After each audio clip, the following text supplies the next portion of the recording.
It's a pleasure to be there on stage this afternoon.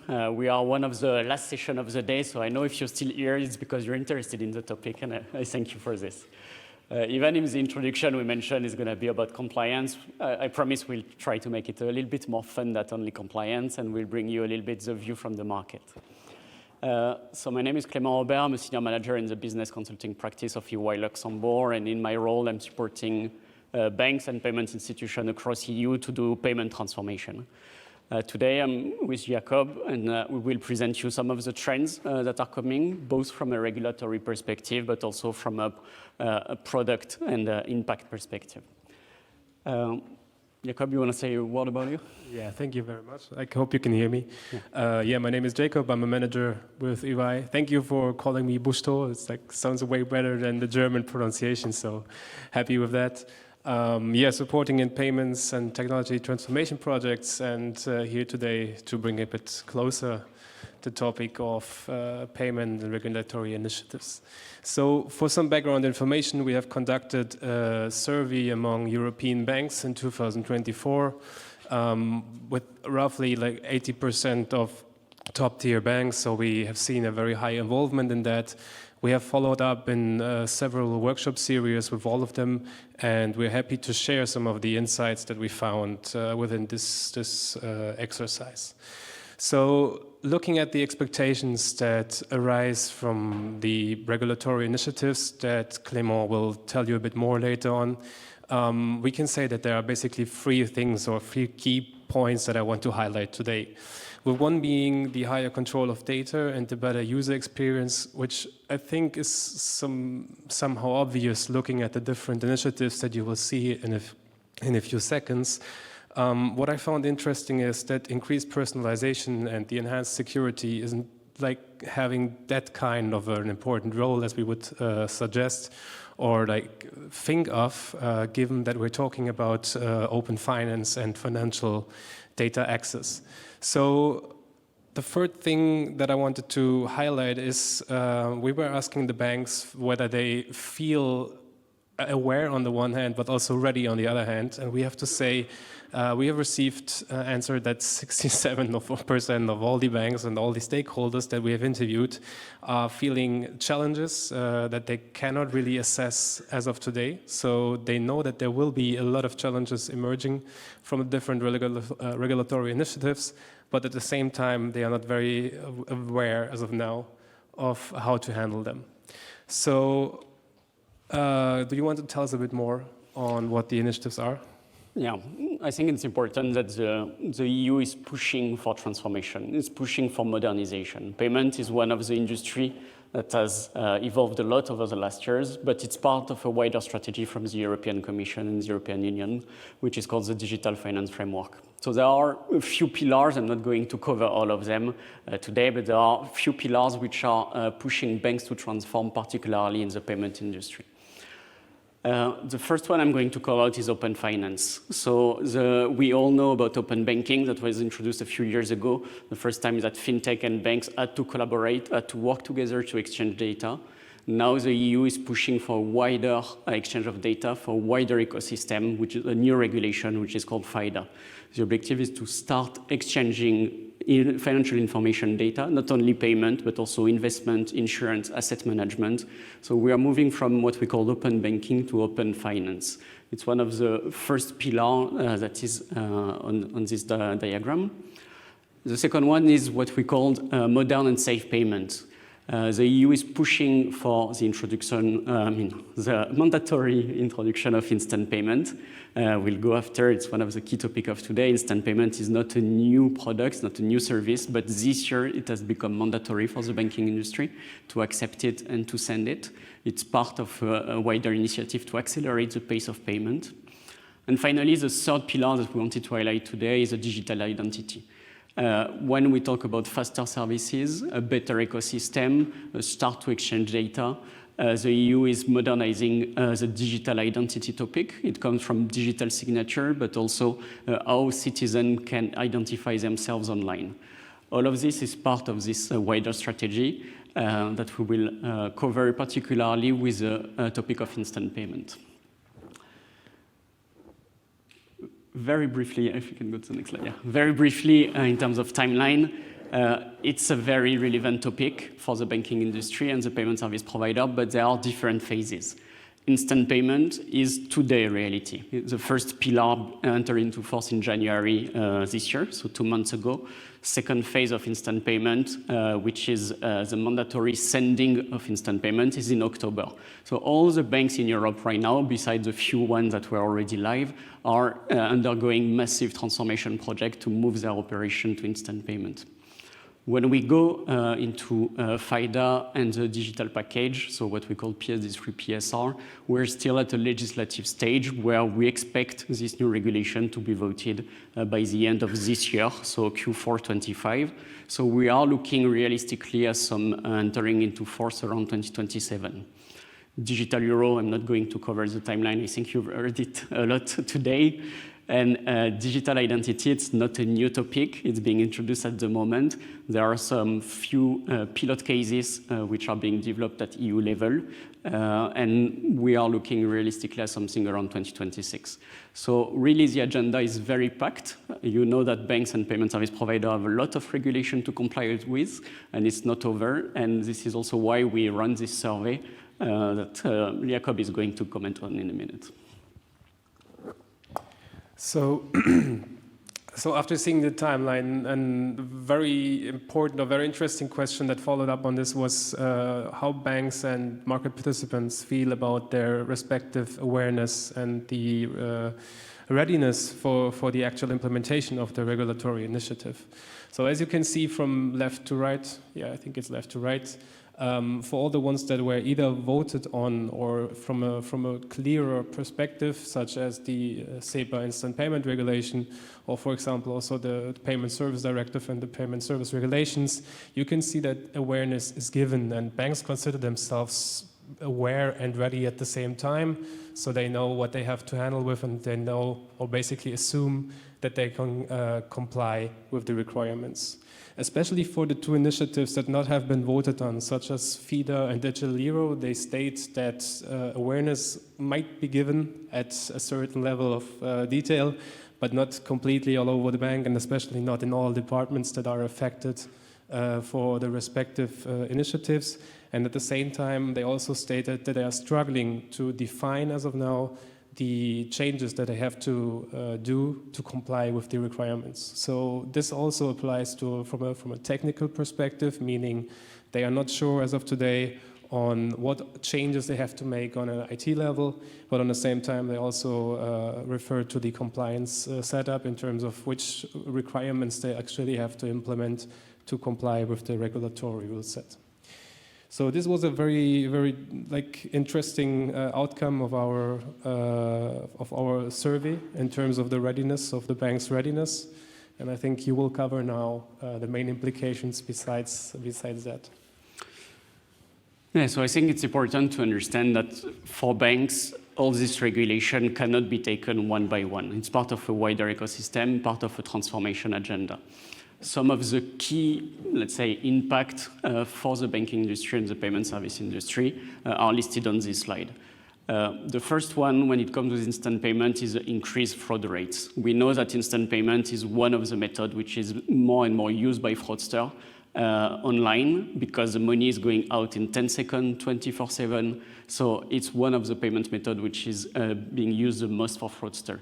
So banks need to revisit their fraud prevention mechanism. The way they have used to identify potential fraud is changing. Social engineering, social scamming, frauds that are happening online are on the rise. You have all the EBA reports telling you on a quarterly basis that it's coming up and up. And this is something which is key. It's not only fraud prevention, it's also transaction monitoring. It's going to be one of the key requirements of the payment services regulation coming in 2027, where banks need to have better and more agile fraud transaction monitoring system in place. I mentioned instant payment today is a hot topic for the market, moving from D+1 execution of transaction, basically almost 24 hours to execute a payment, to 10 seconds. It's a huge change for most organizations. And what is very important is what we call the 24/7 operation. Banks are now used to work from the target 2 hours from Monday to Friday, and when you arrive at 4 in the afternoon, the bank is closed, they will look at your payment tomorrow. With instant payment, there is not such thing. If you want to do a payment at 8 p.m., if you want to do 1,000 payment at 8 p.m., they will need to process it. So for banks, it's a radical shift in operation and one of the key topics for this year. Final one I'm going to comment on is FIDA, the open finance regulation that is going to be introduced. The objective is not to create a supermarket of data, but it's to give the possibility to clients to exchange data. They want to give the control of the data to clients to be able to exchange this data. So banks will need to put in place what we call a data access interface, basically a dashboard where you as a customer can see the data you have and give access to this data to your asset manager, to your insurance company. So it's a big IT change. It's a big data management exercise for banks, which needs to be undertaken starting from now. So after talking about the implications, we wanted to cover two regulatory initiatives in a bit more detailed way, with one being the digital euro that I wanted to give you some more insights on, and the other one being like the instant payments and the implications on the UX level. So I think on the digital euro, it's kind of cold coffee, given that most of you are pretty active in the space and have already had like dozens of presentations already today. So I will not cover on the basics and try to give our view on the regulatory side of the digital euro. So I think not really looking at the end user level and the actual usage. I think what we can see from the legislation or the legislational draft that we have today, we have to expect a retail CBDC that will come along with mandatory acceptance and mandatory distribution. Not really want to discuss this from the implications on the bank side, but I think this will be like one of the major things for banks in terms of that they have to actually implement it, regardless of their actual opinion, regardless of the business model behind, and they will have to ensure that the digital euro is distributed basically the same way as cash today. So we consider, or like this is also the reason why you can say the digital euro is somehow cash 2.0. There are a few interesting things in the legislation which I do not really want to cover in too detailed way, but I think another one will be the offline case and the feature or the request for accessibility, which I think will be very interesting in the context of looking at today's solutions that we have in the market for end users as well as for merchants. So thinking or looking at the target image of the digital euro, I think we can see a solution that's providing additional value to end users, but also to merchants, giving the different perspectives that are included in the legislation. So for banks, I think what's important to consider within the next weeks, month, but also years, you have seen the timeline that Clément has presented, which means we're expecting the legislation to pass somewhere in the next month, and we expect the next phase to start then by 2026, beginning of 2026. This implies that the digital euro will not be live before 2028 at the earliest, rather 2029 with its first use cases. But still, we have a strong opinion that banks have to start their internal assessments now, which means they have to look from different perspectives, like what are the implications on the liquidity side, for example, what are potential liquidity outflows, what is the impact on the KPIs that I have, basically from an accounting perspective. Do I have impact or any effect on my credit risk, for example? Do I also have any effect on my calculations for credit management and so on? So this is a very important thing to consider for banks within the next month and in preparation of the digital euro. Furthermore, I think all of you can read, so I will not just stand here reading out what is on the slide. But I think for banks to consider what's very important is that this is a cross-functional initiative. So for your internal assessments, we highly recommend to bring all the people and stakeholders from various departments together and look at it from a holistic perspective, rather than from like product-based view or from a process-based view, because while all of these specific and detailed perspectives are very valid on its own, we think for the beginning it is important to develop a holistic understanding on the one hand, but also like one strategic direction for the whole bank that considers all of the different perspectives in the bank and on digital euro. And I think that there is a common denominator to the two topics we presented, being instant payment and digital euro. It's going to be the user experience, the use cases and the user experience. If we want to have adoption, if we want the digital euro to be successful, we need to have a user experience which makes sense, which is convenient for the user, that they can understand. For now, the topic which is being pushed at the highest level, it's a top-down approach where we are pushing a product to the market, but looking at the customer experience, ensuring that it's flexible, that our end user, being the EU citizens, are able to use it easily, will be the only way where this product, at least for the retail perspective, can compete with existing payment method. Today, we all have Apple Pay or Samsung Pay in your phone with just 2 buttons. You are paying with your phone, you are paying with your smartwatch, you are paying now with your ring. It's very convenient, very easy. Now to come in 3 years and to explain to people, hey, we have a new ways of paying, do you want to use it? You will need to be convincing, you will need to have a customer experience that makes sense. If not, there will not be any adoption. So some of the lessons learned that we're saying for today's implementation of instant payment needs to be kept in mind when digital euro will be launched. One of the big fraud prevention mechanisms that is being put in place at the EU level right now is the verification of pay. It's a service for free that will be launched in October, where banks, when you will be about to initiate a transaction, you will put the IBAN of a client, you will put the name of the client, the bank will tell you, yes, this is the right beneficiary, this is most probably the beneficiary, this is not your beneficiary. This service will create friction. People will start seeing in October, you will see it in your web banking, corporates will see it in their treasury system, ERP system. From October, we are introducing friction in the payment journey, in the payment experience. So we have two competing trends. To some extent, we're adding friction to prevent fraud, and we are trying to accelerate the speed of transaction with instant payment. This is why I think a lot of work needs to be done today. And I think Jakob agrees with me because we're working on the same project, looking at the customer experience and the customer education and the customer awareness over the next few months is going to be key because people do not realize yet what is going to come. On the retail side, for sure, but on the corporate side is also a big problem. Today, transactions for corporates are being pushed through file-based messages most of the time. They are not inputting transaction manually.